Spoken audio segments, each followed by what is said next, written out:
Next. So Yeah. DTI on the two items in our agenda, the privileged speech of Senator Pangilinan and the proposed Senate Resolution 405. Yes. Yes, Secretary Lopez. Yes, Mr. Chairman. If you will allow, merong presentation kami. Bibilisan lang namin. We'll focus lang on the main message as raised by Senator Pangilinan on the items. We request. Yes, Secretary Lopez. Mr. Chairman. Hello, Mr. Chairman. Pwede na permission to load Yes, the go charts? ahead, sir. Go Okay. ahead. Secretariat or DTI, please load the charts.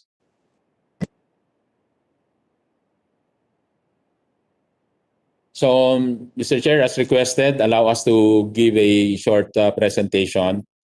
This would dali. Okay. Sige po, on next chart, please. Just an overview of the overall macro on how the economy is affected. As you can see, we've been doing a very good growth prior to the pandemic. It went down minus 16%, which was the lowest point last year. But if we talk of yung recent numbers po natin, we have registered the first quarter of this year to a lower, still a decline, but lesser negative, negative 4.2. What we observe also is yung manufacturing from a negative number has become at least over the hump na siya, nag 0.5 growth. But this is just the first quarter. And we are not, we had also an ECQ this first quarter. But we expect talaga yung rebound to happen on the second, third, fourth quarter of this year, Mr. Chair. So I think the overall projection for 2021 is still a range of positive 5 to over 6% growth for 2021 full year. So next chart. So may konting improvement doon. We can see that also in the PMI index. This is an index that will show manufacturing. Any number above 50 is a growth. So in the latest po natin, the graph will show na umabot na tayo, sumampa na tayo sa 50.8 in June, which shows that there is a slight growth already. Prior to the pandemic, we used to do over 50 also, around 52 to 54. So 50.8 at least would show growth. Any number below 50 is a contraction. So at least may konting recovery tayo nakikita na dito, and pangsimula pa lang yan.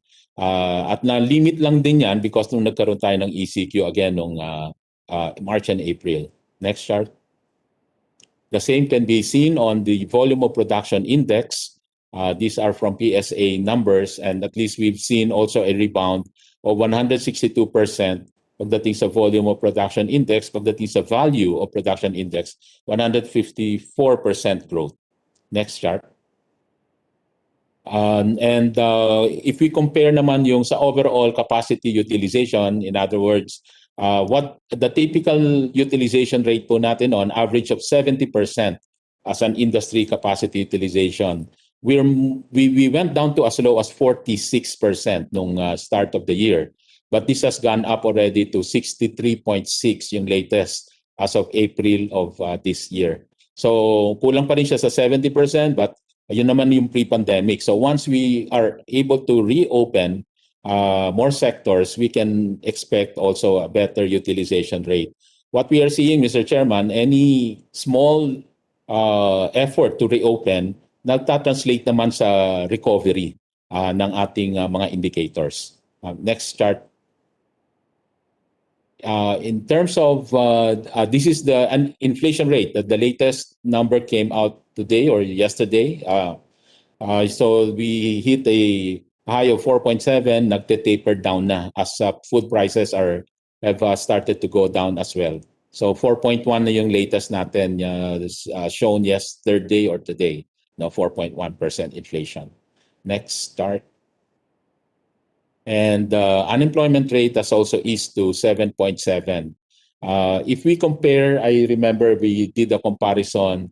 We used to have only about 5%. 4.5 was the best number we had prior to the pandemic, 4.5%, but an average of about 5% unemployment pre-pandemic. So it went up to 17.7, but it has eased down to 7.7%. The difference that we see is about range of 1 million to 1.8 million jobs ang hindi pa nakabalik if you ask us from now versus the pre-pandemic number. Next chart. And dito ang magandang the performance that we see is the rebound in exports.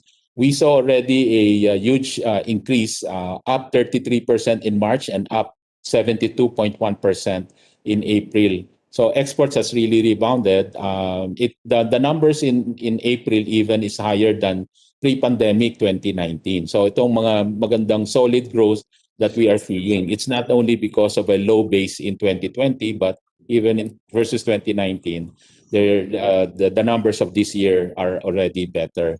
And partly attributable to, of course, the reopening. Plus, when we had the ECQ, MECQ nitong March, April, we allowed exports, the BPO, to be open 100% capacity, operating capacity. So hindi sila masyadong naapektuhan. And as always, we always ensure also unimpeded movement of cargoes and workers. Kaya they were able to operate completely. Next chart.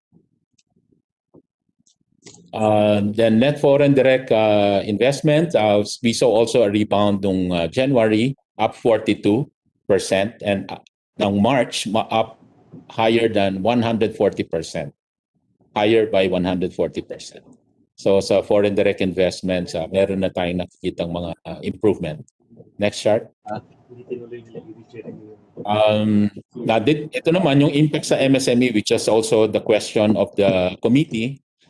We were monitoring we were conducting a survey of all MSMEs in our network, and mamaya mapapakita natin numbers. This covers nung bandang umpisa, we were covering something like 3,000 companies.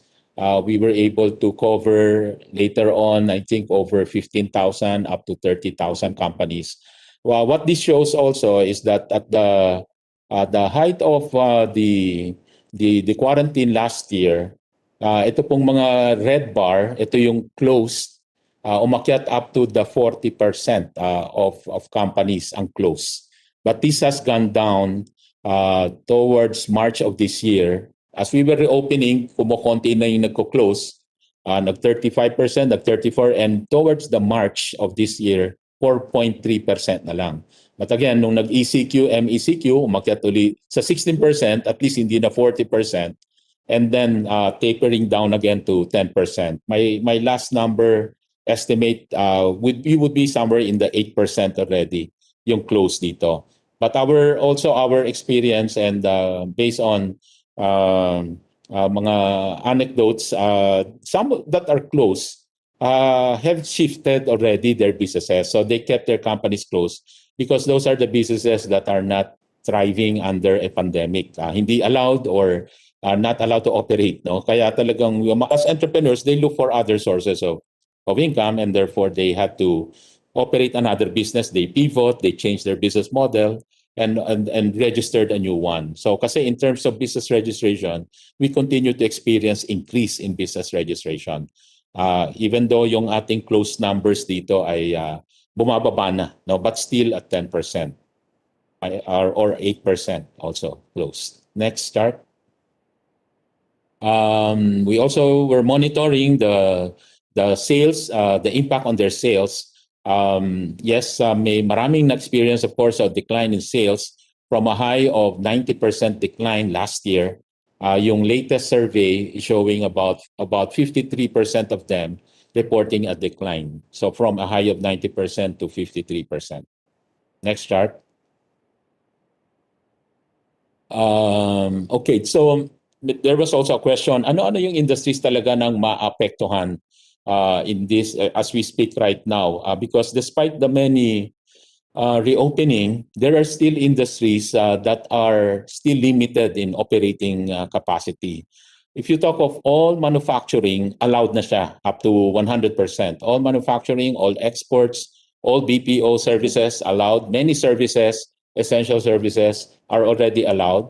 Ang talagang limited lang ngayon are those referring to, many of these are the tourism, kaya affected talaga ang tourism. Some are the non-essential services, the recreation, entertainment, may mga issues pa tayo sa mga live performances and mga fairs, perya, kid amusement. So these are the industries that are still not allowed. So ito po yung businesses, if you ask us, would still be affected. And these are not the businesses to be in, I would say, in times of pandemic because of many restrictions required. At lalo na ngayon, as we all know, the children are still not allowed outside. So many of these services or establishments cater to children. Next.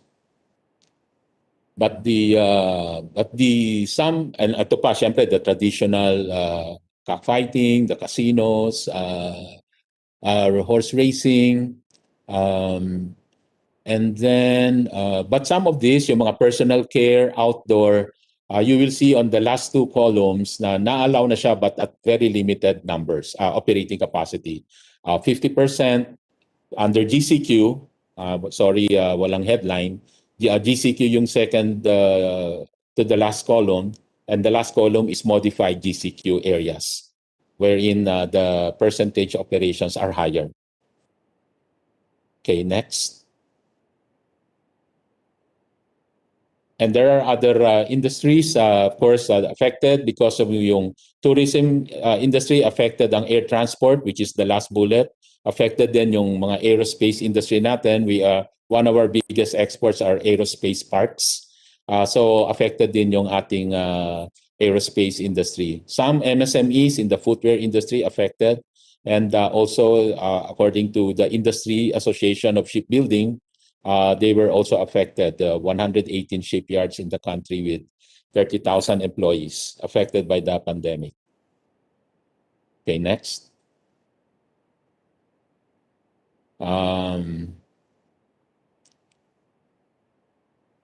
These are, sorry, maliit yung chart.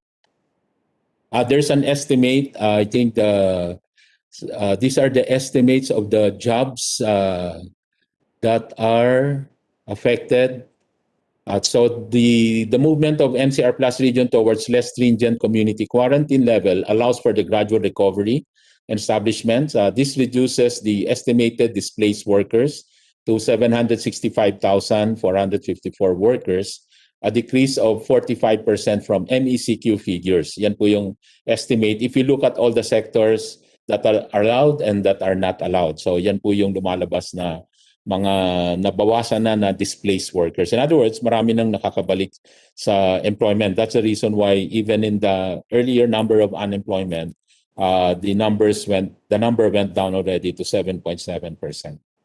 It is expected that heavy industries like construction, manufacturing, utility providers will highly benefit from the shift in the community quarantine levels as it increases its operational capacity to full on-site operations. So nag-increase na po ng 273,264 working employment in the industry.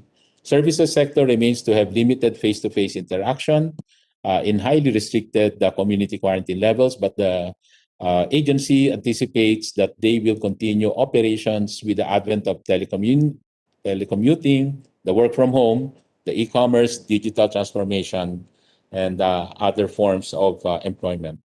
Essential sectors remain open throughout all community quarantine levels as reported. Next chart.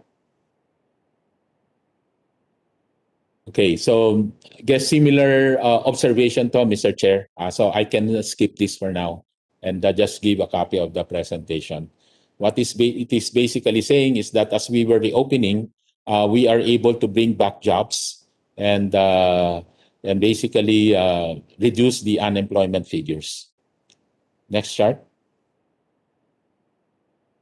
Okay, just a quick overview then of the various MSME programs because we were asked by the committee last time to anong mga programa ng DTI at mga ibang agencies to para sa micro SMEs that were affected. So next chart. Okay, ang primary program natin, as we were discussing earlier in the executive session, we have through the Bayanihan 1 and 2, meron ng microfinancing program handled by, this is just from the SB Corporation side. There are other government financial institutions that have received budget and that are doing programs also for micro SMEs. But under DTI, the SB Corp, the funds being managed here, actually, just to explain a bit, the numbers that we see in red box, this is out of a 5 billion fund. Out of the Bayanihan 1, walang pondo dun si DTI. Ang ginamit ni SB Corp, yung sarili niyang budget na 1 billion. Okay, nung Bayanihan 2, nakatanggap siya ng 4 billion, so total of 5 billion. So 4 billion do sa Bayanihan 2 out of the 8 billion so far downloaded. 4 billion sa micro SMEs handled by SB Corp and 4 billion for the tourism sector also being handled by SB Corp. What we are counting here, at least, are the total loan being managed by SB Corp.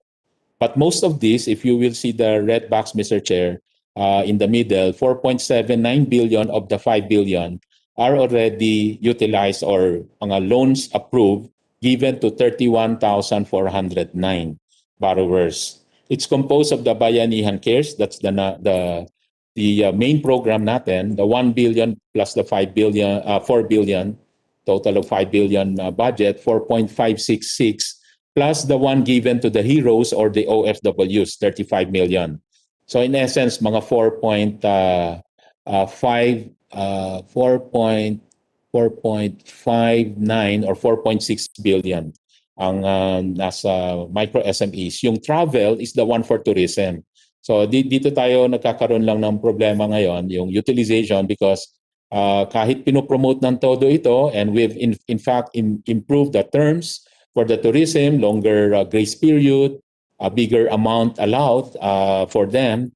Ito pa lang ang nag-apply at na-approve. 436 borrowers, 187.913 million pesos. And then we continue to promote this particular program. And the basic reason is that many tourism establishments are reluctant or hesitant to borrow if their sectors are closed. In other words, mag-aalangan sila to borrow dahil walang pambayad or assured negosyo for now. But as we reopen in some areas, modified GCQ, as we reopen some of the tourist areas and businesses and establishments, we expect more borrowings to come in from in the near future. So makahabol din ito. In the meantime, Mr. Chair, we also are trying to make an arrangement with the tourism sector, specifically sa DOT. There can be some reallocation of funds in the meantime, temporary, so that ma-replenish yung nauubos na dun sa Bayanihan Cares, and transferring some funds, borrowing some funds to be returned also immediate by early 2022, early part of 2022. Para tuloy-tuloy pa rin yung pag-borrow or pag-lend out natin under the Bayanihan Cares. Okay, next chart. Okay, so these are just the numbers of borrowers growing to 31,000. Next chart, these are the approved applications. In terms of the profile of borrowers, micro enterprise, 84%. Small would be 11%, and then 2% medium. Next chart. These would be the types of businesses. Trading, 45%. Services, 35%. Agri-based for manufacturing, 9%. And tourism, 1%. Next chart, please. Okay. So cares for travel, anyway, this has been reported already earlier. So 188 million, and then for the OFWs, 35 million for 628 OFWs. Next chart. We also have a program that continue to hopefully raise the consumer confidence just to indicate that establishments given the safety seal are safe, they're following minimum public health protocol, they are registered, and therefore this should encourage more customers inside. And therefore, since the ventilation is good, and since they are following a minimum health standard, there is an incentive, additional 10 percentage points operating capacity. So kung allowed ay 40%, they can operate at 50% operating capacity. The type of establishments are covered by different agencies. For example, many of the retail, groceries, supermarkets, repair shops are covered by DTI. The DOT would cover the hotels. DOLE would cover manufacturing. DILG would cover government establishments, offices. And NCR LGU covered the other small businesses, including the restaurants. Kaya maraming approval na ng safety seal sa under NCR LGUs. The total so far ay 7,244 safety seals given out already to companies and establishments. Next chart, please. Okay, so this is one program that we believe that should stimulate domestic demand by buying local. This was a topic earlier, and DTI is all out for this. We're saying that this is one program that will not require government budget. This is one program that will not be demanding of government resources. Importante lang policy change to encourage buying government procurement from local manufacturers. In other words, locally made products. Because dito gagawin, dito yung trabaho. So we have been promoting Buy Local, Go Local campaign, first as a promotional campaign, and hopefully this should translate to policies. And policies would be including it, let's say, in government procurement policies, like allowing bidders only from locally made products. So promote products and services of domestic enterprises, to help them recover from losses brought about by the pandemic, re-stimulate demand, of course, and then encourage Filipino consumers in general to patronize local products and services. Of course, dito hindi pwedeng mandatory, so promotional lang ito whenever we're outside, and we talk to many retail establishments putting all these banners, Buy Local, Go Local, para lang ma-remind ang consumers to prefer locally made products. Next chart, please. So these are just examples. Next chart. In different retail shops, even in groceries, mga ka-partners natin, almost all groceries. Okay. Next chart. Ang style din dito, Mr. Chair, para walang gasto si government, nililink lang natin ang mga SMEs to the retailers and the big companies. So sila ang nag-uusap, sila ang transaction. The government is really just making it happen and having some collaborative work, but no funding from us. So dito, no budget, but we are able to encourage more local activities, manufacturing as well as trading. And ito po yung napag-usapan natin na local preference sana on government procurement, recognizing however na may difficulty pa tayo given the current laws, but hopefully there can be a law in the future that will really mandate for certain special government programs ay magkaroon talaga ng policy na we allow only the local suppliers and locally manufactured products to be the products that can be sold to these special government projects. Thank you. Next chart, please. Another way of helping SMEs yung in the marketing side. So aside from providing them placement sa mga groceries, supermarkets, and all the stores na hindi na sila nagbabayad ng listing fee and rental, because yung nasisave natin and ang nasisave ng businesses daw, Mr. Chair, minsan para ma-list lang sila or ma-carry sila ng isang supermarket, they have to pay something like 2 million to 3 million per product. So with the efforts that we were doing, na-save na ang mga SMEs doon and ma-placement na sila doon sa mga lugar na yon for free. And the same time, dahil nagkaroon ng limitation in mobility, of course, yung digital platform was also developed, and we encourage a lot of SMEs to be on board sa mga digital platform. Even yung DTI program na OTOP, meron tayong physical na OTOP hub, and these are just the numbers per region, 2, 3, 5, 4 to number of hubs per region. At ang mga natulungan ng SMEs 320 na ang nagbebenta doon sa mga OTOP hubs na yon. So we have the physical, we also have the virtual OTOP Trade Expo. So hindi lang tulad nung araw na ang trade fair ay 3 days, 2 days, 4 days. Ito every day, may trade fair na sila. Okay, free to them. Next chart, please. Market access ito. And even the National Trade Fair, ginawa na ring virtual. Next chart. So those are just some of the numbers. We were able to upload on board yung mga SMEs natin na dati hindi marunong mag-e-commerce or hindi alam mag-email. Of course, with continuous training, talking to many SMEs, training, webinars, and all that. Ngayon, they are even isama natin sila sa mga high foot traffic platforms like Shopee, Lazada. Even Union Bank, Global Linker, those companies, banks that have programs ng mga pang e-commerce, Shopee Nas, Carousel, mga digital malls. So these are the numbers of SMEs assisted. And almost 3,700 number of products uploaded in permanent digital malls.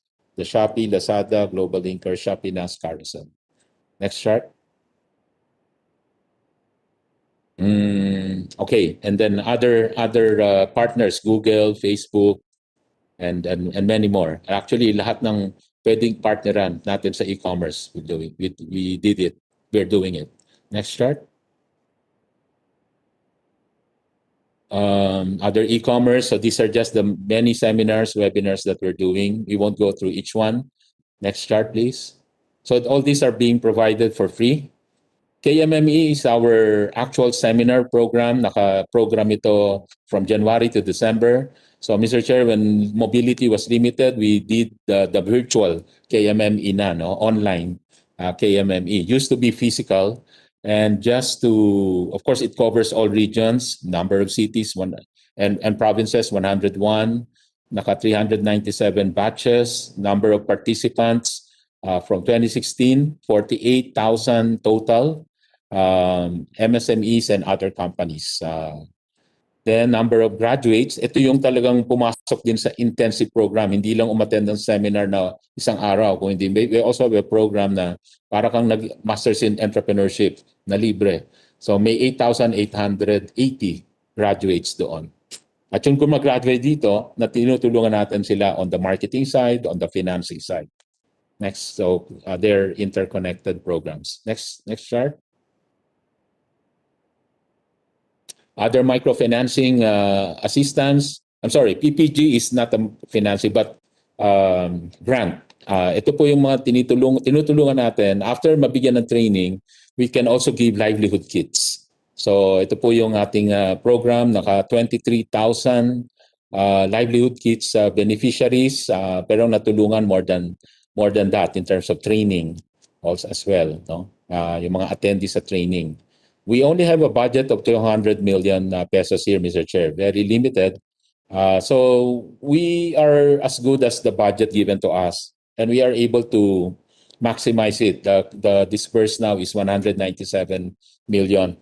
And these are livelihood kits given. The PPG is a livelihood program, pero medyo nakagear ito dun sa mga nasunugan, na disaster, na baha, na bagyo, and lahat ng ating mga displaced kababayans, no?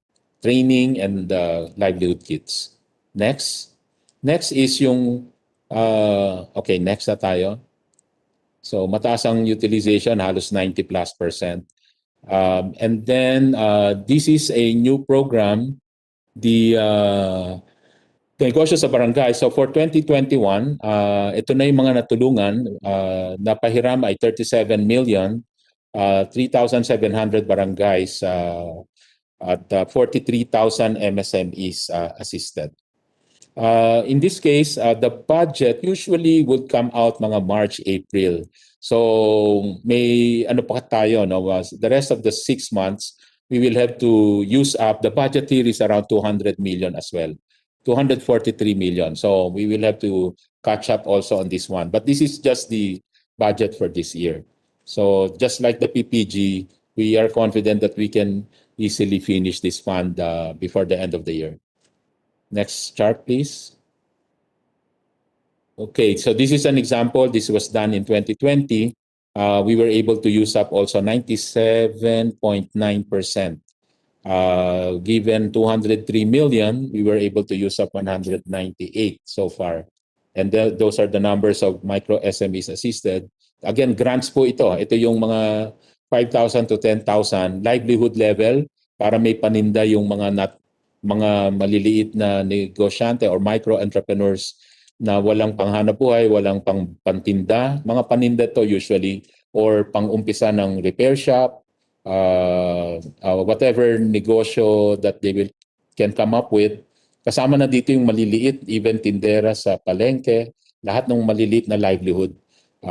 So itong sa tingin namin in times of pandemic na where may konting hesitance dun sa mga ibang borrowers, I think the startup livelihood kit is the most effective approach if we want to reach out to as many micro level of entrepreneurs, the livelihood level.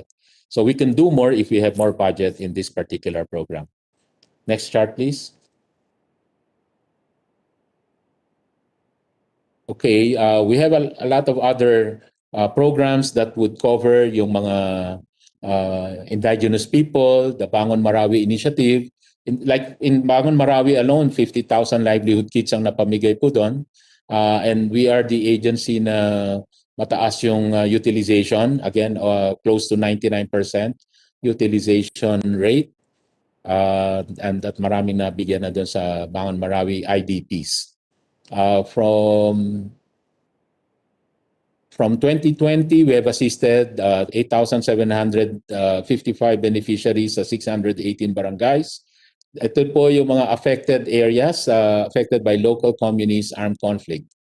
We are also addressing mga SMEs sa indigenous people organizations. So some numbers there, 10,764 indigenous people assisted. Companies, assisted companies, nako, ito yung repurposing natin. So may problema. Na-assist natin to a certain extent, but may mga limitations.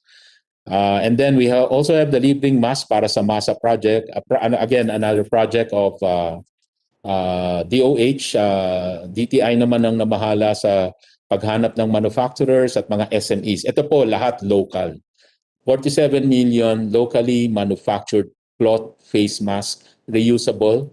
It can be non-medical grade, washable. Ito yung pinamimigay sa poor communities, Mr. Chair. So out of the 47, mayroong mga 32 million na produce at na-distribute dito. So ongoing pa, may mga production pa dito, ongoing. So this has been distributed to the poor communities. Next chart, please. Malapit na ho tayo. Okay, I guess this is the last chart. We were also asked, how can we help yung particular sector? I think in the last committee meeting, yung F&B service industry, may mga requests sila.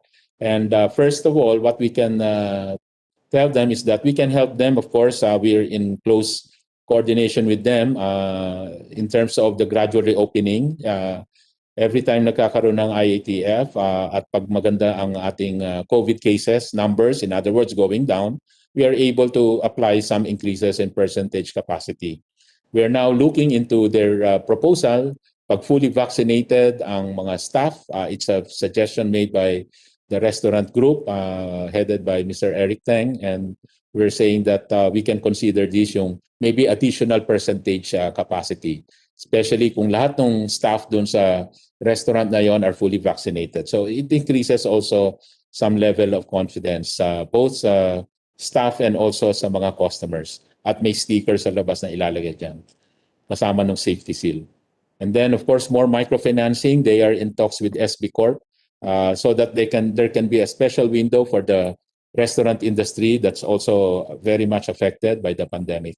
So special window for them, still under the CARES terms of loans, yung zero interest and grace period and no collateral.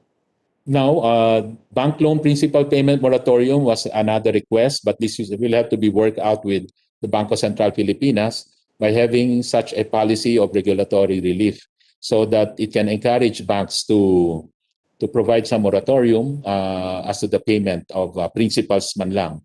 Kahit interest na lang munang babayaran, but moratorium and principal payment so that it can lighten the load sa mga affected businesses. They have also a request on tax payment moratorium, which we can endorse, but this will have to be discussed with the LGUs because from what we learned also, the computation of mga business permits fees are based on 2020 sales based on 2019 sales. At mataas yung sales ng 2019 and not on 2020 sales. Kaya dito sa recommendation, it should be based on 2020 sales. If you pay the 2021 business fees renewal and not on 2019 sales. There's also a request na yung PWD senior citizen discounts, which are now carried by the businesses themselves, can be deductible sana sa mga tax due computations. So yan yung isang request din nila, but this of course will have to be discussed with the BIR. The other approach is instead or aside from mga incentives, pwede ring specific budget to help revitalize yung restaurant sector. So yun ang pwedeng i-consider for the 2022 budget. Again, I go back to the last suggestion, Mr. Chair, relative to all our programs for micro SMEs. We would suggest a budget support for a livelihood support fund to affected sectors. As reported earlier, we are just given 200 million, and sa per province na lang, Mr. Chair, maliit papatak per province. Assuming divided by 100 na lang. So parang 2 million na lang per province yung ating budget diyan. So napakaliit, Mr. Chair. So if we want to really reach out to more micro livelihood level beneficiaries, we would suggest a bigger budget for this because this is the one that will go to the bottom of the pyramid. And the good thing here is that these are not dole outs, hindi ito subsidy na ibibigay at tapos maubos. The idea here is ito yung puhunan nila na paikutin nila, and this will yield to or result in continuous recurring income for them that will sustain them. So yung budget na maliit na 8,000 to 10,000 is one that will continue to support their livelihood. So yun ang maganda ho na support dito sa mga ganitong activity. So hindi siya one-time dole out to the small or to the poor kababayans natin. Next chart, I guess this is the last. Okay, moving forward, the road to recovery is still full of challenges. DTI is looking forward to continuing to support our micro SMEs. Okay, I've cited some possible loan payment moratorium with the help of Bangko Sentral. The other possible legislation, Mr. Chair, if possible, is maybe support or encourage yung mga residential commercial rent relief, which was done during the ECQ of last year. Maybe the President, hopefully, and as the Senate, can exercise moral suasion to encourage lessors and lessees to develop schemes that will be beneficial to both parties. And the government plays a vital role in beefing up both micro SMEs and consumers to get back to their former economic and business health. Legislation for key support financial provisions, more dynamic policy direction, rent relief, loan payment moratorium, project funding is of utmost importance in the domestic businesses early recovery. And not to forget po ang ating domestic preference sana for government procurement, special programs to patronize locally manufactured products. Okay, next chart. That's the last, Mr. Chair. Maraming salamat po. Thank you for your presentation, Secretary Lopez. Mr. Chair, Yes, Senator Villar. can we ask for a hard copy of that presentation to each and every one of us? Yes, yes, Mr. Chair. Thank you. Okay, please. Lalo na yung moving forward, ano? Okay. So, no questions ba from the committee members? I cannot see you Mr. all. Chair. Please, Mr. Chair. that's Senator Binay, no? Okay, Senator Yes. Binay. Mr. Chair, for kay Secretary Mon lang, yung livelihood seeding program niya, this is not a new project for DTI. Hindi po. Tama po ba? Continuing po, but we're just limited by the limited budget we have. Okay. So- And so far ho, ano yung success rate nyo pagdating ho dun sa mga livelihood programs? So, meron hong, actually doon sa chart, meron hong mga success stories doon. Of course, yung mga ibang tuloy-tuloy nang nakapagpaninda, yung mga nag-produce ng mga kakanin, lahat ng mga pwedeng inegosyo, Madam Chair, Mr. Chair, at saka, yeah, Madam Senator. So, yung, kung tatanungin nyo lang yung numbers ng mga naging successful, we will have to do really another survey for that, Mr. Chair. We anecdotal yung aming success stories yan. You know, Secretary, in fact, I've already raised this during the budget na parang lahat po ng government agencies may kanya-kanyang livelihood program. Ang DOLE ho, nagpapamigay din ng livelihood program nila. Ang DSWD meron, DNR. So parang almost all government agencies may kanya-kanyang livelihood program. So siguro ho, I don't know if this will fall under this committee, na baka kailangan there's already a need to assess ano na ba talaga yung success rate netong mga livelihood programs na ini-implement natin. Kasi you may say na 200 million lang sa inyo, pero sa DSWD ho, may malaki silang pondo na livelihood din. And meron ho ba kayong way para hindi nadodoble na baka itong grupo na ito natulungan na ng DOLE or ng DSWD or ng DA, kasi ang DA din may livelihood program, na monitor ho ba ito? Sa amin ho, Madam Senator, Mr. Chair, ang ginagawa namin, actually lahat nung bago bigyan ng livelihood program, may seminar din ito. So hindi rin so basta binibigay. So doon naman in that way may namomonitor ito, but we can submit. Pero hindi nyo na-check sa DSWD or sa DA kung itong beneficiary na to nakakuha na in other previous years or in another livelihood program. Wala ho bang ganon? Ang alam ko Wala hindi. kayong ganon ng data sharing? Wala kami. Ako personally, hindi ako nag-implement. I'll ask our implementing guys if they have that process of double checking. I would agree, Madam Senator, na para walang pagdoble ng support ay kailangan merong ang ganon. So, but I don't have the numbers. Technically, and how much are we giving them? 5 to Kano 10,000. 5 to 10,000. And then, hindi na naman nila ito babayaran. Hindi na. Hindi na. Okay. And then, sige, baka pwede ko pa-submit yun na lang sa committee kung meron na po kayong mas in-depth study dun sa success rate ng mga livelihood programs nyo. Okay. And then, Thank you. kanina nabanggit na there's like 7.57 million N95 masks. Ano ho ba to? Available masks or capacity to make lang? That might be the capacity, Madam Senator. Kasi alam naman ho natin ngayon, Secretary Mon, di ba may problema ho tayo sa Taal Volcano and halos gabi-gabi naririnig ho natin sa balita na yung mga kababayan ho natin dun sa lugar na yon nangangailangan ng N95 mask. So, hindi ho bang maganda, kumbaga, hitting, hitting two birds with one stone na ang gagamitin na natin na N95 yung locally made. So this might be another opportunity for our local manufacturers. I agree, Madam Senator. Yeah. Yun lang po, Mr. Chairman. Thank you. Senator Kiko, yes.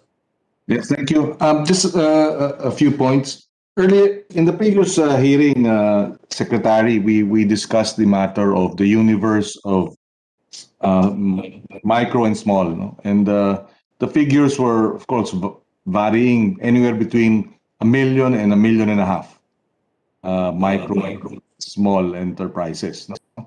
Ang registered ata is 500,000, if I'm not mistaken. But anyway, over mga 1 million hindi rehistrado.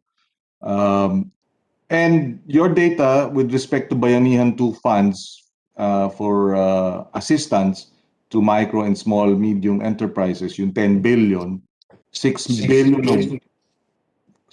of which is really reserved for the tourism, no, establishments, and another 4 billion for the rest. Tama po yun, di ba?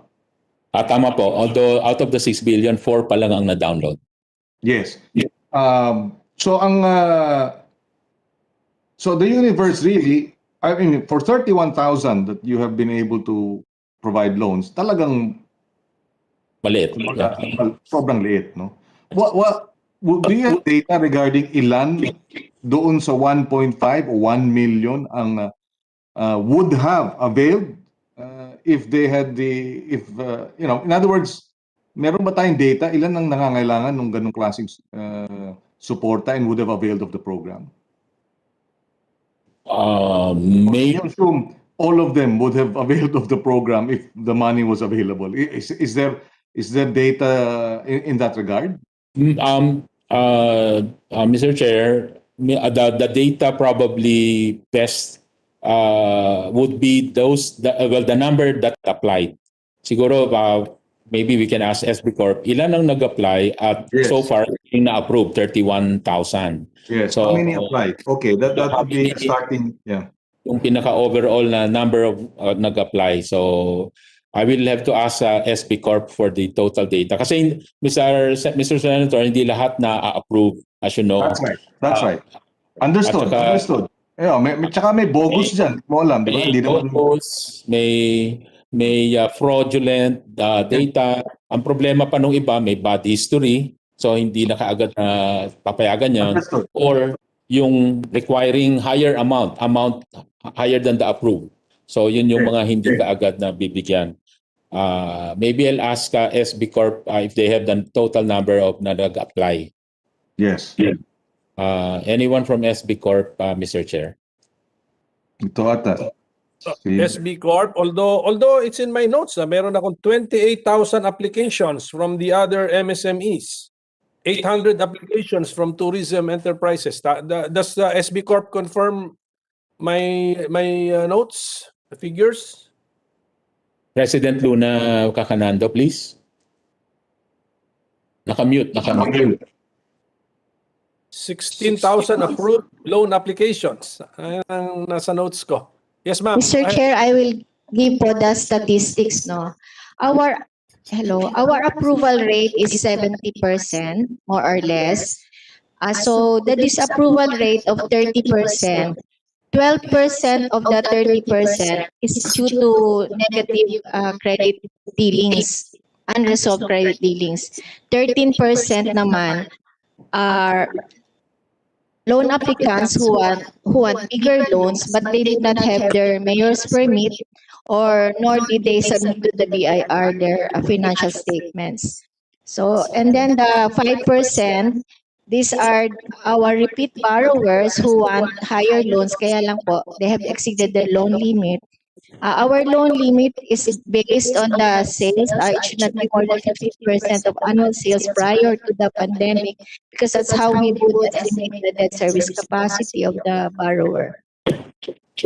So, Mr. Chair, kung 70% yung sinabi ni President Kakanando, that's 44,000 more or less applied. That's 31,000 yung na-approve. Yes, Mr. Chair. Nakamute, Senator Kiko. So sorry. Yes, which brings me back to my earlier point that well, there are several reasons why only 44,000 of the million or 1.5 million medium and micro, no, micro and small apply. I'm sure access, information, hindi alam, etc. No, kasi hindi naman pwedeng we will conclude that of the 1 million micro and small, those in need are only 44,000. Unfortunately, we have no basis to say, except perhaps for the ones that stayed closed, how many percent? The ones that are partially operational, how many percent?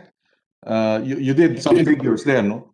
And then you can probably draw some rough figure na yung partially open at yung closed, pwede kang mag-assume, yung mga yan ang mangangailangan ng, yan ang probably the universe of the assistance so that they can either reopen or open not partially, di ba? Mahirap magkano, no? But I'm just trying to figure out how do Mr. we know the universe of who we are targeting to assist. Mr. Chair, okay. So, Senator Kiko, tama po kayo. Pero ang gagawin po namin ngayon, maybe we'll give you a universe pa of the data because this is just on the SB Corp facility. Yes. We should take note, meron din hong pondo sa other GFIs, yung Land Bank DPP, Okay.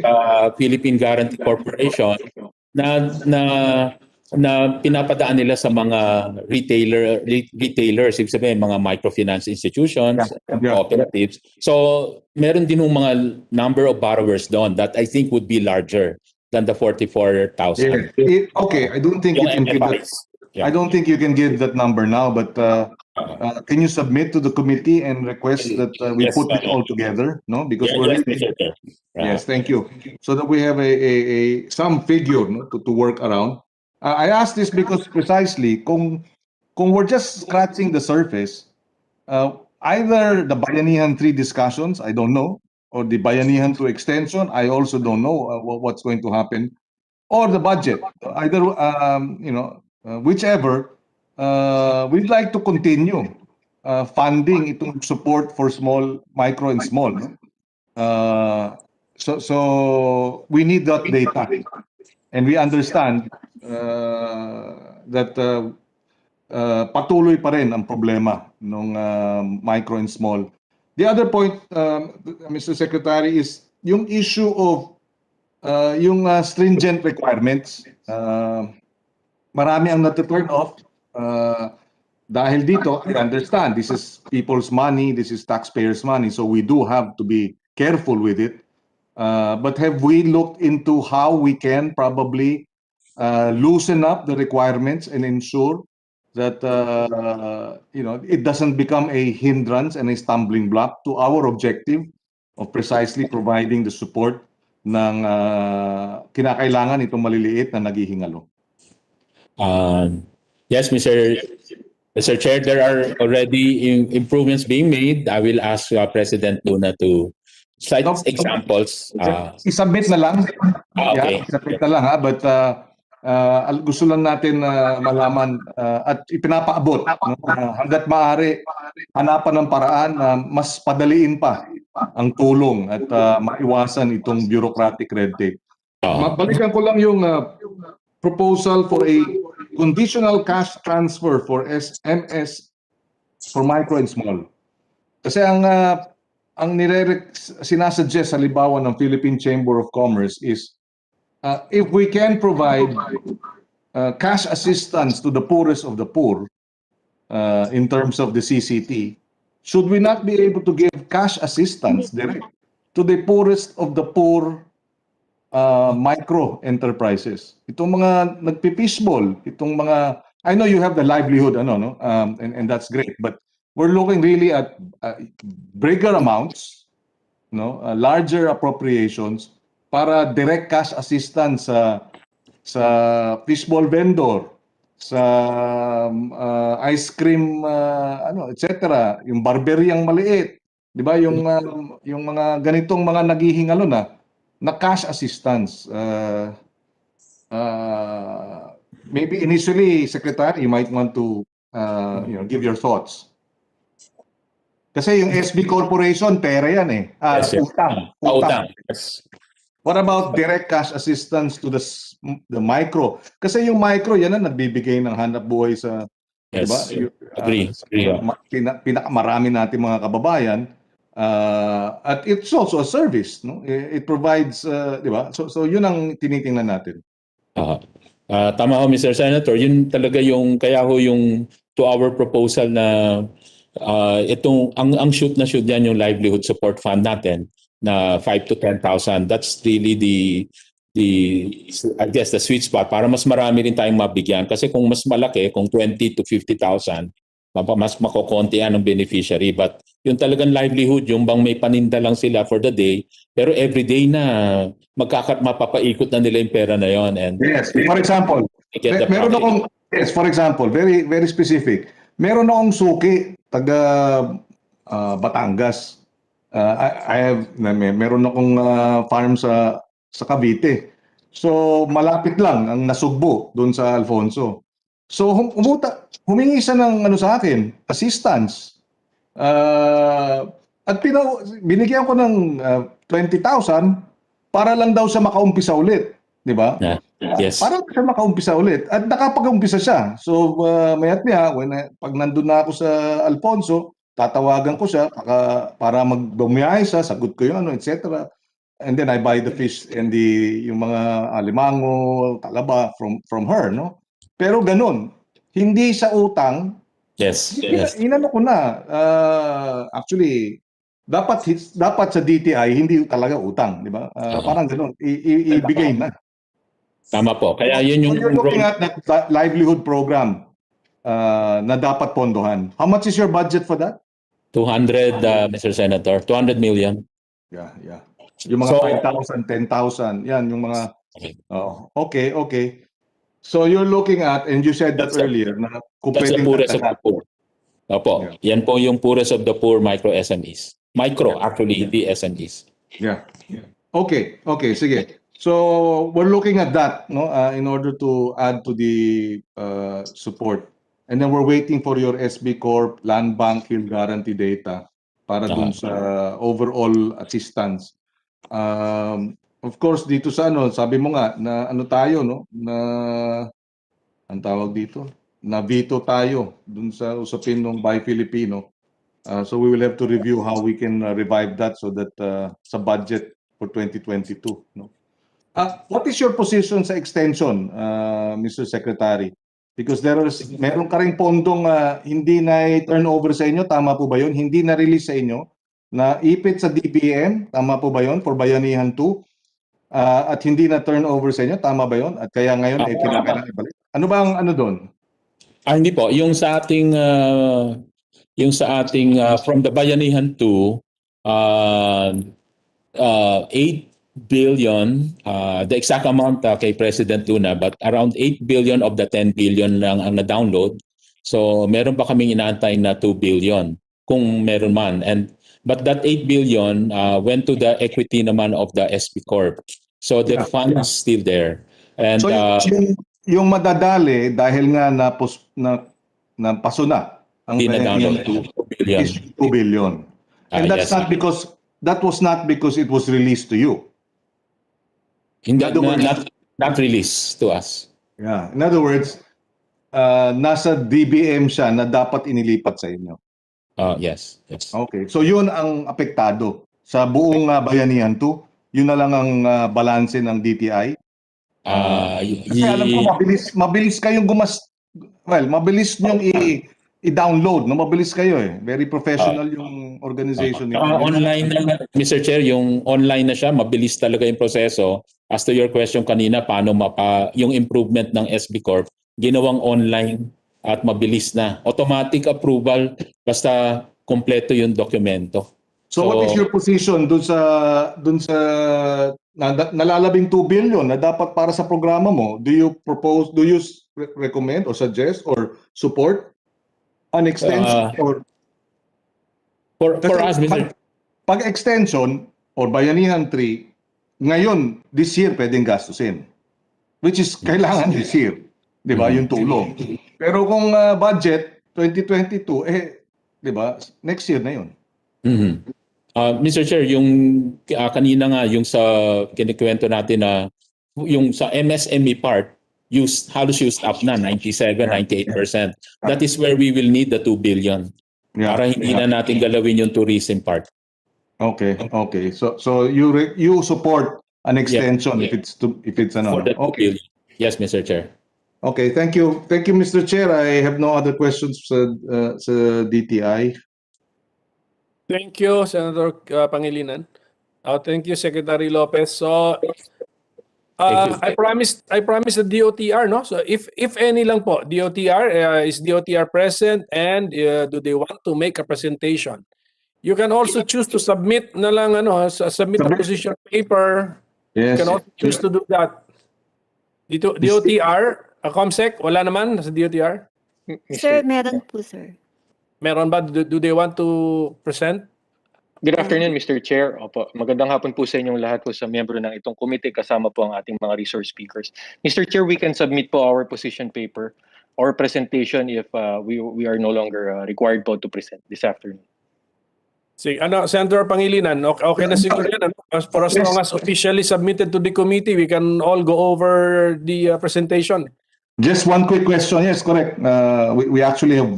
We would like to go to the questions already because some of the information is public anyway. So ano nangyari sa ating contract service contracting na 5 billion, ang nagastos lang 800 million or medyo umangatata ng kaunti. So lahat yon hindi na pwede. Maibabalik na sa treasury, tama po ba yon? Thank you, Mr. Chair. Through the chair, sir. As of today, Mr. Chair, the disbursement of the Land Transportation Franchising Regulatory Board is at 1.9 billion po, and the obligated amount is more or less nasa 2.2 billion po. For the specific details, Mr. Chair, if I may be allowed to ask Chairman Delgra of LTFRB to provide the exact figures po. Thank you.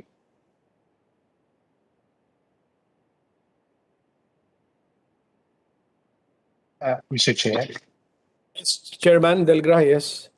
Yes, thank you, if I may be allowed. As mentioned by ASIC Steve, the service contracting program was allocated 5.58 billion pesos. And this is a new transformative public transport model.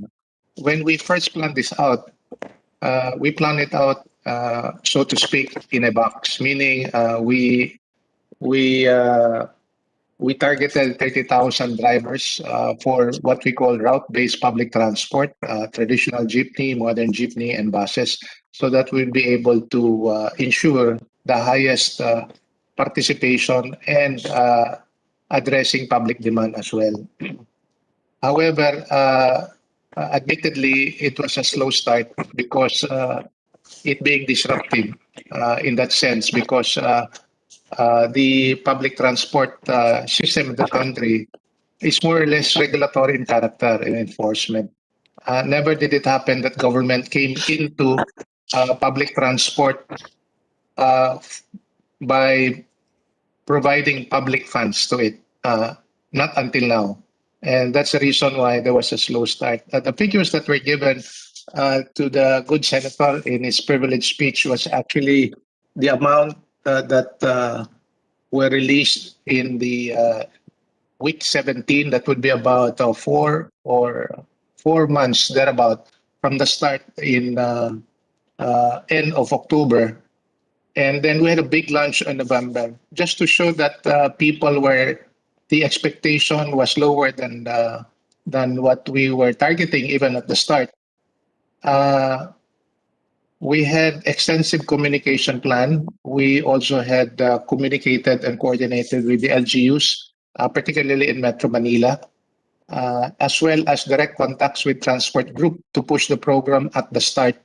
And if we may recall, we had a big launch, a 5-day event at the Quezon Memorial Circle, hoping that we'll be able to gather at that time targeting 2,000 drivers per day, given public health protocol on social distancing, among others, which would total about 10,000. But that 5-day event only gave us something like 6,000 who registered, but eventually less than 3 nagpatuloy sa programa. Ibig sabihin po, from registration, they need to be registered. After registration, they need to be oriented not only as to what the program would offer them, insofar as the benefit as defined under the law, but also on how to go about servicing the routes that they are running under a what we call IT-based system. So meron po tayong systems manager that monitors the performance of the driver as basis for payout. So doon pa lang mababa na ang turnout ng mga drivers. Although anecdotally, if you look at the event, maraming pumunta, pero the numbers were a little bit low. Given that, sometime February, we expanded the program, increased the target, and expanded the program from the original area of Metro Manila, Cebu, and Davao. We covered all the regions in the country. So if you would notice, perhaps I may show some of the slides po, that we have prepared for this, if I may, Mr. Chair. Let's go ahead. Comsec, please assist.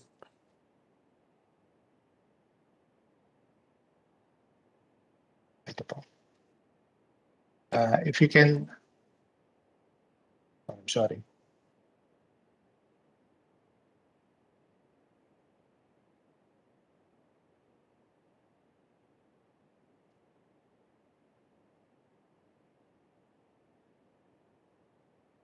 Sorry, I can't.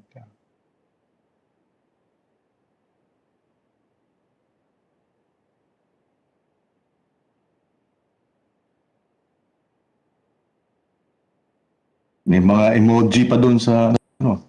Ito po. This is the program that we were able to gather. Ito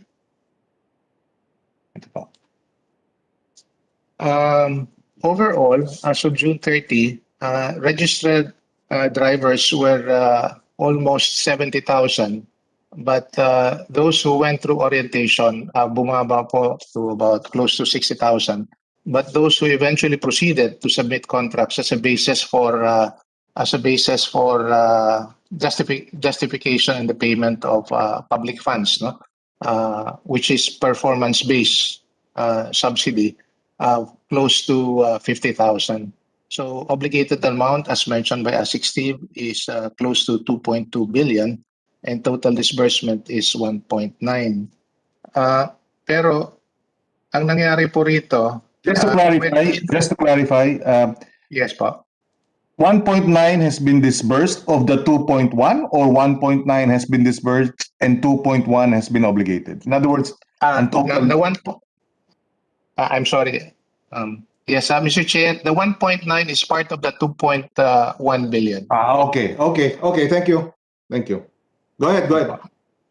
So this slide will tell us that there is a utilization rate of 34.18% from the total allocation of 5.58 billion. But the game changer, actually, insofar as the program implementation is concerned, was the gross version of the program. There are actually two types. The first is the net version, which simply means that yung mga chauffeur na tumatakbo sa kanilang mga rota, they will still get the fare. They will still receive the fare from their passengers, but on top of that, they're being paid on a cost per kilometer, so as to ensure continued service, notwithstanding reduced capacity of our public transport. So that's the net version. The gross version is yung buong operation ng public transport is paid for by government under the program, which is popularly known as the libreng sakay. When we introduced this late March, the disbursement rate, actually, the reception both on the driver as the operator, lumakas po. And as shown in our disbursement rate, So ito po yung nakita natin na pagtaas, no? Tama po yung numero doon sa sinabi in the privilege speech of Senator Kiko, sometime in week 19 or 20, but it went up dramatically in the months following the implementation of the gross version of the libreng sakay. So unfortunately, naabutan po tayo ng June 30, notwithstanding the rate of increase, which is quite dramatic. Yeah. The Yes. other side of this, Mr. Chair, actually, Just before because you, with the permission of the chair, just before you proceed, Yes, and that's yes. precisely the concept. We were the ones who introduced this amendment, no? Sa GAA. It was accepted by the chair, Senator Angara. We precisely wanted supporting the transport sector, realizing nga na lockdowns will mean ilan lang ang babiyahe o limitado, di ba? Tapos meron pang social distancing. So talagang hindi magiging viable, di ba? Kaya nga susuportahan ng gobyerno. At nasasagot naman yung requirements ng yung mga essential workers na kinakailangan bumiyahe. So it all fits in. Yun nga lang, sabi mo nga na-implementa ng late kasi nga may mga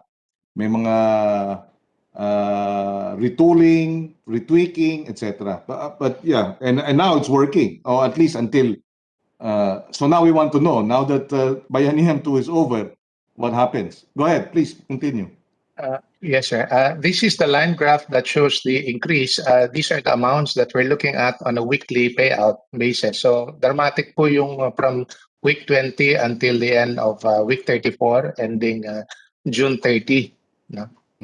This will further increase once payments would be completed from the obligated amount that were shown earlier. And we just want to highlight the gross version, which is the libreng sakay, Your Honors, because it generated free ride of close to 30 million. Ito po ang free ride for a poor. Tuwang-tuwa po sila kasi hindi na po sila babayad ng pamasahe nila. Ibig sabihin po,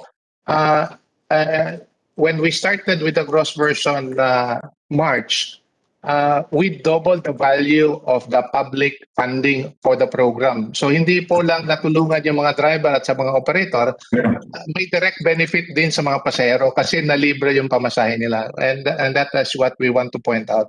So for the At pwedeng gamitin sa pambili ng pagkain dahil na hirap ang tao. No? Yes, go ahead. Tama po.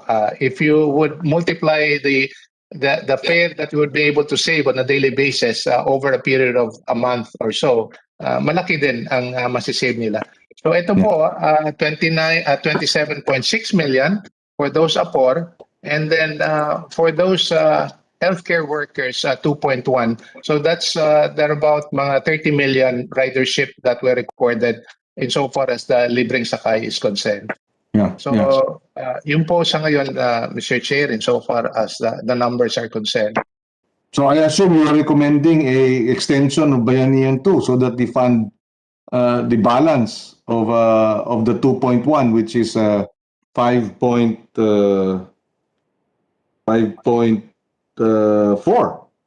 Sorry, 2.4. Tama? 2.4 pa ang na-revert. Tama ba yun? That would be about 3.5,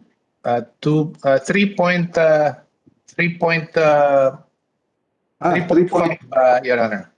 3.5. Thereabout. Yun, wala na yun. Tama? So wala na yung libreng sakay ngayon. Tama ba yan? As of July 1, wala na po yung libreng sakay. But we are awaiting fund release for the 3 billion that is actually allocated under the General Appropriations Act for 2021. So that once we'll be able to get that money, we will resume the service contracting program, both for the net version as well as the gross version of the program. Okay. In other words, kahit na wala na yung Bayanihan 2 at 3.5 billion sana, ay kukunin naman sa GAA ng 3 billion. Di ba? Yes, Mr. Chair. Okay. So hindi siya maapektuhan masyado at this point. Pero Pinakamaganda sana, meron ka ng 3 billion, tapos meron ka pang 3.5 billion on top of that para tuloy-tuloy at hindi na poproblemahin, di ba? Kasi gaano katagal aabot yung 3 billion given your libreng sakay latest budgetary releases, disbursements? If the spending for the last 2 months would have any bearing on the Yes. question, Mr. Chair, yung 3 billion po, hindi aabot ng December 31. Yun na nga. Because right now, we're still accepting, by the way, additional drivers into the program. So at the rate that we're going, insofar as disbursement is concerned for the last 2 months, pumapalo po sa almost 1 billion. Yes. So in other words, A month po. yeah. So in other words, ideally, dapat magamit yung na-revert. Kakailanganin talaga yan for this year. Di ba? At least towards the end of the year. So an extension, if it's possible, will precisely address that. Thank you, Mr. Chair. Actually, during a similar forum for the extension of the Bayanihan 2, the OTR and LTFRB fully support the efforts of both houses of Congress for the extension of the Bayanihan 2 bills. Okay. So kung hindi ka aabot, right now, kung hindi ka aabot ng December, hanggang kailan ka? I mean, ballpark. October? Kasi July ngayon, di ba? August, September, October, November? Probably about 3 to 4 months spending. August, September, October. So talagang pagdating ng Pasko, wala na. November, October, November, mauubos na yung 3 billion mo. Yeah. Okay. Okay. Thank you, Mr. Chairman. Thank you to the commission, to Mr. Delga, our what is DOTR. DOTR, yeah. Okay. yes, so DOTR. Okay, so Thank you. anything else from the DOTR you want to highlight? Anyway, dadaanan Mr. namin Chair? yung report na nyo. Sino to? Senator Binay? Yes, Hindi ko- one question lang, Mr. Chair. Yes. Hindi, since tapos na nga yung libreng sakay na programa, would this mean na may mga drivers na naman tayo na mawawalan ng trabaho? Insofar as yung pamamasada po, Mr. Chair, tuloy-tuloy naman din po, except that given the fact that we're still at reduced capacity, the confidence of our drivers to run the routes is not that high because there is no subsidy, at least performance-based subsidy that is being provided under the program. So we hope that we'll be able to get additional funding for that so that we'll be able to resume the program. Malaki pong tulong ito both on the transport sector at lalong-lalo na rin sa ating mga mananatay. Nakikita na may mga titigil or that may possibility din na may mga tsuper na titigil sa pagbiyahe. Possible po if the confidence is not there, if kung kukulangin yung income po nila on a daily basis po. Thank you, Mr. Chairman. Ilan ulit, Chairman? Ilan ulit ang driver beneficiaries ng libreng sakay program? Ilan ulit?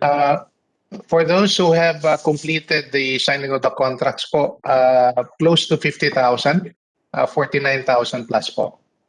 But those registered, the oriented into the program, close to 60,000. Hindi, yung talagang kumilos pursuant to the program and binayaran ninyo. So mga 49,000 plus beneficiaries. Yes po, Mr. Chair, thereabout. Okay. We'll provide the exact number on our formal submission to the committee. Sige po. Thank you for that. Anything else? DOTR, at least. From Anti-Red Tape Authority. Oh yes, Arta. Yes, Mr. Kita. By the way, Mr. Chair, this is the Deputy Director General Carlos Kita of ARTA. Our Director General Jeremiah Belica was here a while ago, but he has to exit a few minutes ago to attend to another meeting. Actually, he has a prepared message in response, actually, to some of the concerns raised by Senator Kiko Pangilinan in his privileged speech. And we actually consulted, we met with SB Corps, PCCI, and other agencies, and also ARTA will be meeting again with the BIR SSS. We actually have several recommendations to facilitate the application process as well as the release of loans. But we would just like to just submit the statement because it's quite, I think it's about 3 pages. So we would just submit it, Mr. Chair. Yes.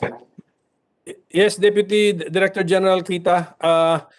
Because I suggested that to your Director General last hearing, maybe you can still look at the entire process and suggest not only cutting the time but also the documentary requirements. So I hope nandyan sa 3-page statement niya po yan. Yes, Please submit, Mr. sir. Chair. Actually, that's covered, and we are still meeting with the other agencies. Thank you, Mr. Chair. We will submit. Thank you, sir. Thank you. Comsec, who else? What's any government agency first which wants to make a public report, although they can also just submit their position papers or any report. Si ano ba, DOST wants to make a public presentation, or DOH? We still have a few minutes. One addition lang, Yes, Mr. Secretary Chair. Lopez, yes. Regarding that intention to simplify the process, yesterday I got a feedback from SB Corp, President Kakanando. They are now entering into some kind of an agreement with the BIR para ma-facilitate yung process ng validation ng mga sinasubmit ng borrower ng mga BIR income tax return. So alam natin na siguradong authenticated, sinubmit, at saka real time, makukuha ka agad nila. So that will hasten also the process at secured pa yung authenticated. So isa lang po yun sa paraan na para mapadali yung loan process without sacrificing controls. Thank you, Mr. Chair. Yes, sir. So tama. So on the time period naman yon, apo. That will shorten the time. So Comsec, who told you that they want to present? PSDBM is here? Si Director Christine Suntay. Yeah. Yes, ma'am. You want to make a statement? PSDBM. Ma'am, we cannot hear you.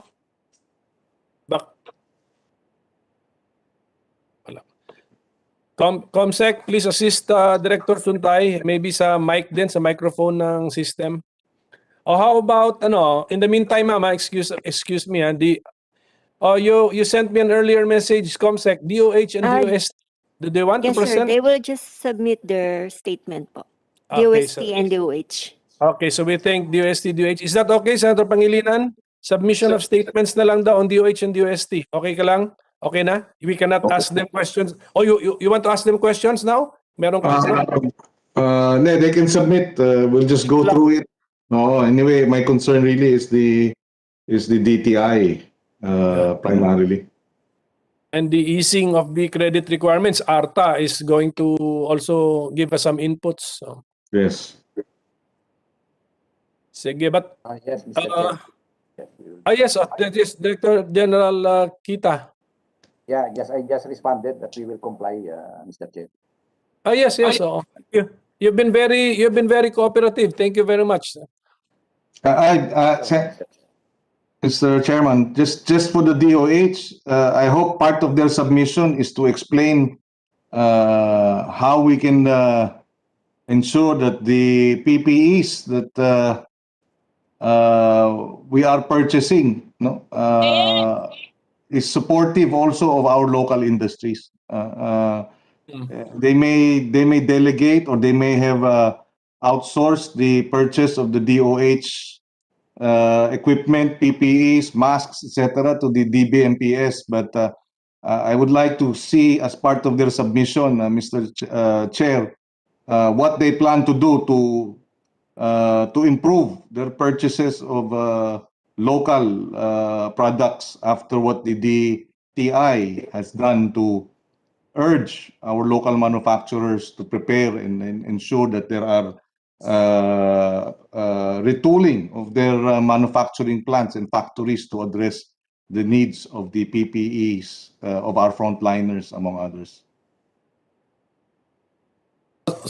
Can we get a reaction from who's the DOH representative, Comsec?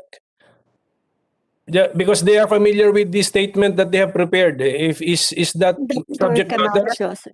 Ma'am? Dr. Camacho, sir. Dr. Camacho, did you hear the suggestion of Senator Pangilinan? Hi, Senator. Good afternoon po. Yes, sir. We will include this in our position paper po. Thank you. Thank you. Thank you very much. Thank you. And if I may request, you will include discussions or coordination meetings with your procuring entity. Kasi in the previous hearings, ang sinasabi lang sa atin DBMPSO ang nagpo-procure, hindi ho ang DOH. Hindi naman tayo tatanggap ng ganun lang na paliwanag, no? We want our local manufacturers to be able to, address the challenges of COVID by being able to operate and provide, quality PPEs and quality equipment bought by the government. Sino pa ang susuporta sa ating mga lokal na industriya kung di yung gobyerno rin, di ba? Instead of relying heavily on importations. Thank you, thank you. Thank you. Mr. Senator Binay. Hindi, kadugtong lang nung point ni Sen Kiko. Sino pa nagsiset ng standard? For example, dun sa PPE, is it DOH or PSDBM? Who can answer us? PSDBM and DOH. Ano yung pagkakaalam nyo? Standards on PPE. Ma'am? Director Suntay? Hindi pa rin marinig. Nakamute. Hindi eh. Something. Hindi. DOH? Mr. Chair, may isa pang PSDBM. Sino? Mr. Jolas Brutas ba yun? Or? PSDBM? Andali. Director Irvin po. Baka sa DOH muna kung may problema yung may technical problem ng DBM. DOH, as far as you know, DOH, you are the experts on health standards. Do you set the specifications, the standards? Mr. Chair, may I manifest po from the Department of Health also. Dr. Bellimac from the Disease Prevention and Control Bureau po. Yes, Dr. Bellimac. Just a quick response po. It's actually the Department of Health that transmits the technical specifications to the PSDBM po. And we base this on WHO standards. And we also have, and DOH also have a published department memorandum on the criteria and the specifications for these specific items that we are transmitting to PSDBM po, Mr. Chair. Over po. Thank you very much. That's the Mr. Chair. Yes, Dr. Gerardo, Doctor. Yeah. Does the DBMPS have a discretion to adjust, to reformulate the criteria? Based on my knowledge, Mr. Chair, this is actually being discussed during the pre-procurement meeting where the technical staff of the Department of Health interface with PSDBM po. And then the two agencies could actually reconsider the specifications po. So after your recommendation, it is now brought to whom? To the Office of the Secretary? Kanina muna.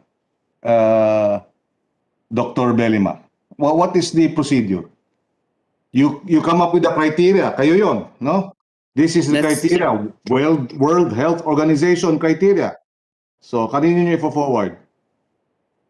It will be the PSDBM will seek final clearance from either the director or the undersecretary in charge of the procurement. So that criteria is forwarded to the DBMPS. The DBMPS will sit down with the DOH representative on procurement. Tama ba yan? The technical, Yeah. Mr. And Chair. then, Yeah. and then in that meeting, they can make necessary adjustments to the criteria. That's correct, Mr. Chair. And and it's possible that they can deviate from the World Health Organization criteria. I cannot comment on that, Mr. Chair, because the decision, the final recommendations will come from the technical person in charge. Yes, From yes, I the- understand that. I understand that. I'm just asking for a fact. Is it a fact that they have perhaps in the past deviated from the World Health Organization criteria? It's a yes or no question. They haven't, or unless you don't know, so you can say I don't know, sir. I don't know, sir. Okay, okay. So anyway, sige. Okay, what we have established is that the initial information on the specs or standards will come from DOH. Yun lang. Ha? Yes. But apparently, in the agency now, which will conduct the bidding, there is still a few more meetings being held to go over the standards. And Yes. maybe now we will now ask the PSDBM. In reality, has there ever been an instance where that committee in one of those meetings amended or changed the DOH standards? Yes. Yes. That. But it's clear that initially tama naman yun. The health matters to galing DOH, pero yung pala is it binding? It's not binding. It's not totally binding. So Yes, that's that's- what will happen. Mr.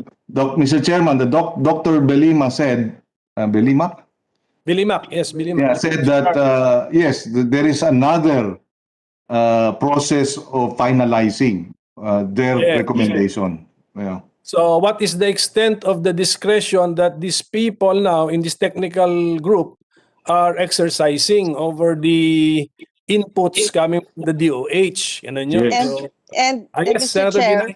Yes. siguro maganda din malaman who will have the final say when it comes dun sa final specs. Would it be DOH or PSDBM?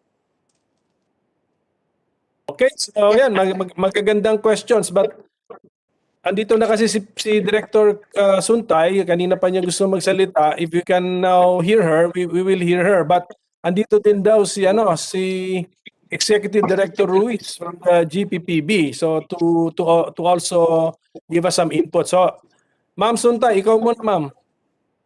Unless there's a technical talaga. Wala talaga. Wala. Okay, there's a technical obstacle we cannot seem to overcome.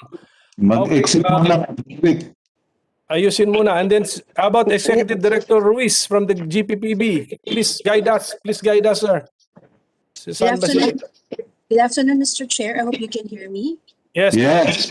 And of course, the members of the committee as well as the other resource person. Following the rules of RA 9184 and its implementing guidelines, whenever the procurement service is being engaged by any procuring entity to procure non-common use supply, we call it as a procurement agent. Whenever the procurement service acts as a procurement agent, ang role lamang po niya ay mag-conduct ng bidding so that all of the technical specification and other details would really have to come from the procuring entity. So in this case, yung Department of Health. Importante rin po na ma-ensure both ng DOH at ng procurement service that all of the regulatory requirements, whether it's World Health Organization, Department of Health, and other regulatory bodies like the FDA, ay na-comply po. Kasama po dyan yung mga required certifications certification. When we talk about PPEs, meron po tayong FDA, meron po tayong PSTRI, and of course, if the domestic preference rule will be applied, kailangan din po ng certification of domestic preference coming from the Department of Trade and Industry. Okay. Mr. Chair? Okay, magandang there are three critical documents there. Yes, Senator Binay. I guess siguro magandang malaman. I mean, that is the standard. Pero magandang tingnan, what is the practice? 'Di ba? Kung ano yung nangyayari talaga on Tanungin the natin. ground. Kasi narinig natin dun sa sinabi ni Dr. kanina from DOH, para nagkakaroon sila ng pre-procurement meeting. Na mukhang na pag-uusapan din yung technical specification. Technical din. So we will ask now the PSDBM, Director Suntay, from personal knowledge, have the specs from the end user or the requesting agency been ever changed during a technical meeting of the PSDBM? Kahit anong protocol, not necessarily PPEs. Wala din? Wala pa? Hindi pa makuha? Ma'am? Wala pa rin eh. Wala pa rin, okay. Sige, so... Sa DBMPS, kayo ba bumili ng computer na yan at chinek nyo yung specs? Kasi hindi maandar. Yan din ang sasabihin ko sana eh. Okay, ganito. Okay, para malaman ng lahat saan kami papatungo, alam nyo, okay? Meron kaming, ma'am, pati GPPB and PSDBM and then DOH, please listen. Meron lumabas kasi na specs in the bidding of PPEs. Ito ang wording, US standard ba yun? US standard grade. US grade. Pagdating sa US grade or its equivalent. Yan ang lumabas. Okay. That is what the committee wants to now know. Yung US grade, I think that is a fixed technical meaning. May mga fixed. Pero yung or its equivalent, the phrase, saan nang galing yun? Did it come from the original specs of the end user DOH? Or was the phrase or its equivalent now a product of one of these technical meetings in the PSDBM? That is one of our fact-finding things that we need to do. So, can we get input from the DOH? Have you ever placed in your specifications for PPEs the phrase or its equivalent? Dr. Belima. Yes, Mr. Chair, pwede bang sa aming submission na lang isama yan, Mr. Chair? Paki-discuss na lang po. Opo. Yes po. Salamat. Pati na lang pati si Director Suntay na hindi namin marinig. So, in writing na lang, ma'am. Wala pa din eh. Nakamute ba siya? Ma'am, nakamute ka. Kanina nakamute tapos tinanggal, wala pa rin. Yan. Wala pa. Baka meron kayong earphones or something, kaya wala. Okay. Okay, basta at least, unless Senator Binay, Senator Kiko, I phrased it incorrectly. Pero more or less, ganun yung gusto natin malaman, di ba? More or less. Mr. Chair? Na-encounter natin yung yes, Senator Hindi. Sumagot kasi si Director Suntay dun sa chat box. Ang sagot niya, parang if there's a change in the specs, it's parang sent back to the end user for approval. Tama ba? Okay, I've read that. So, okay, so tignan na lang ng DOH yun so that you honestly and factually inform the committee. Yung phrase lang na yun, and its equivalent. US grade and its equivalent. For this particular contract, saan ang galing lang yun? Yun lang gusto namin malaman. Because we will all learn from this experience. Okay? Kasi ang lumalabas, kung dagdagan mo yung isang clear a term which has a technical meaning, which is US grade, may technical meaning, dinagdagan mo ngayon ng phrase na there is no technical meaning, no standard whatsoever, then what happens? Di nawala yun, nabura yung standard mo. It's now discretionary or its equivalent. So Sige lang, we shall await DOH your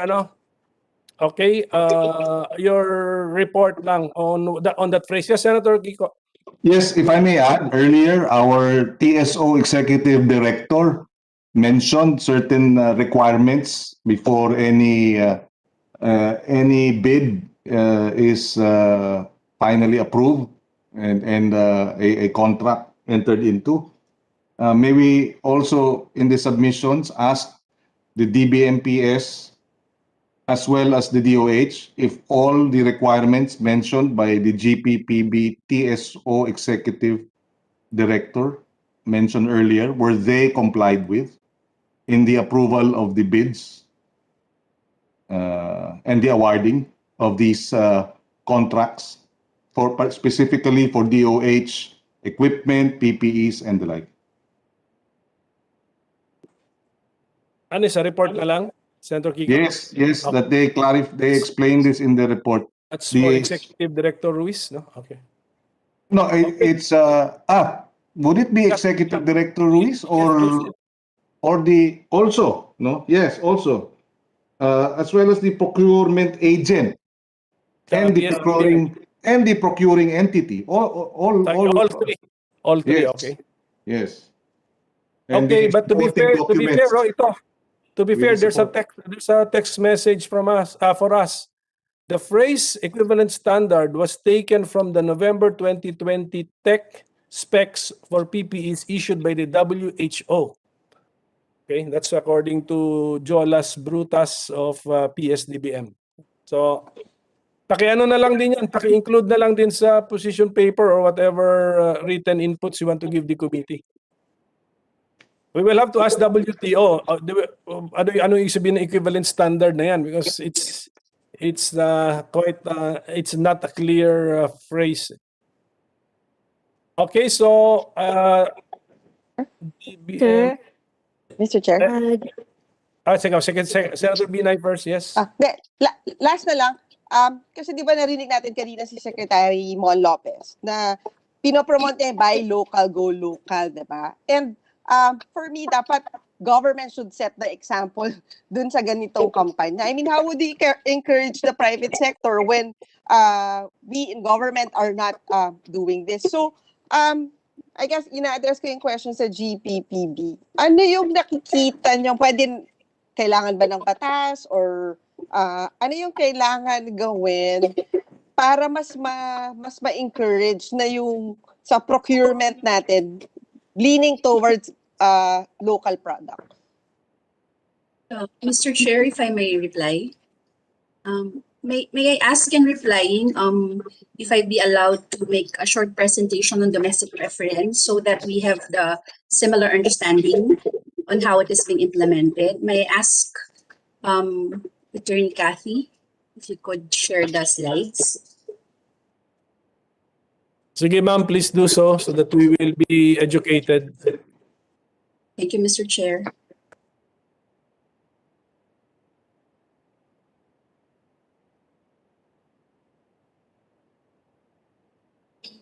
While waiting for the presentation, if I can just prelude with just some basic information, then when we talk about domestic preference, we do have a provision under the procurement law on this.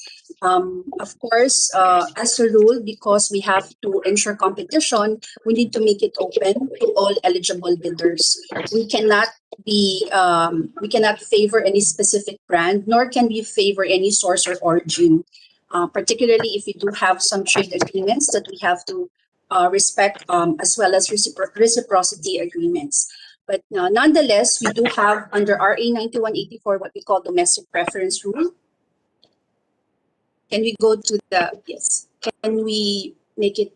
Can we present the slide so it's bigger?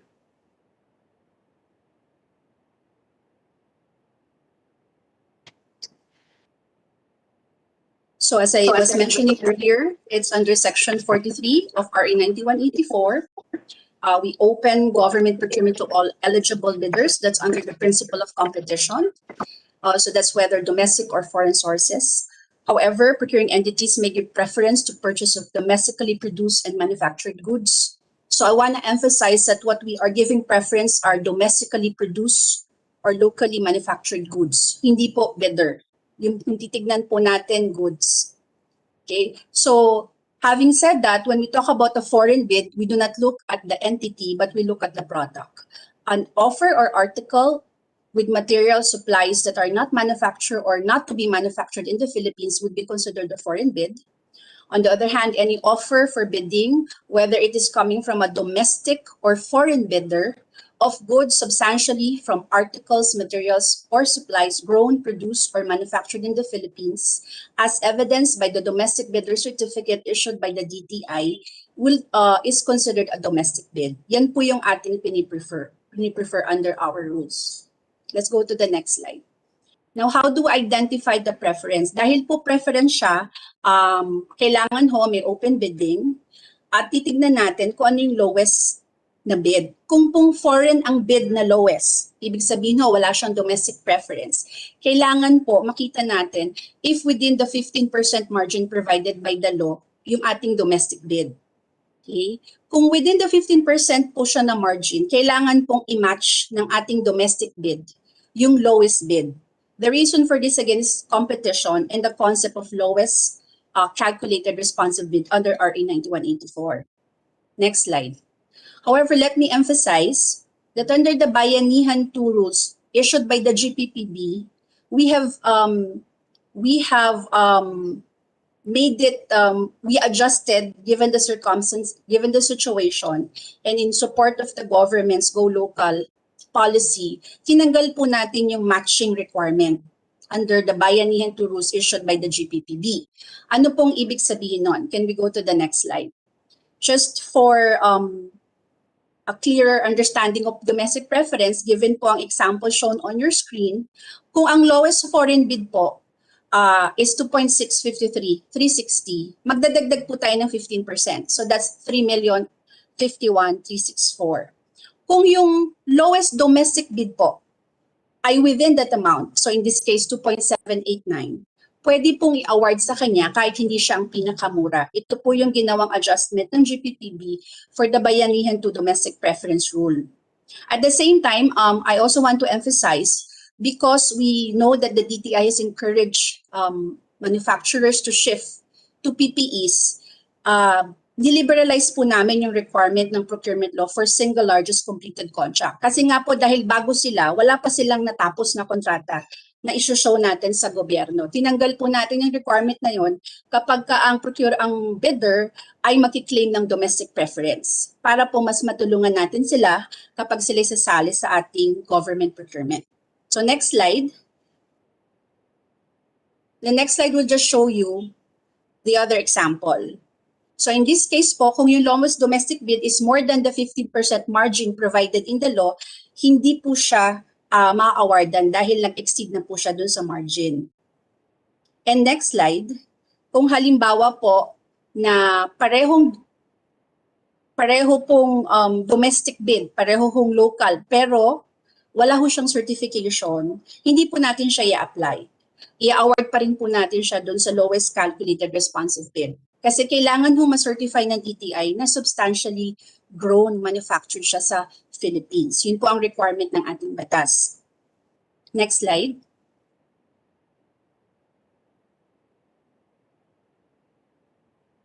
Okay, so I'm just showing lang po from the records of the PhilJeps kung gaano po kadami ang ating mga SMEs na sumasali sa government procurement. Okay, in fact, karamihan po ng mga sumasali are MSMEs. Next slide.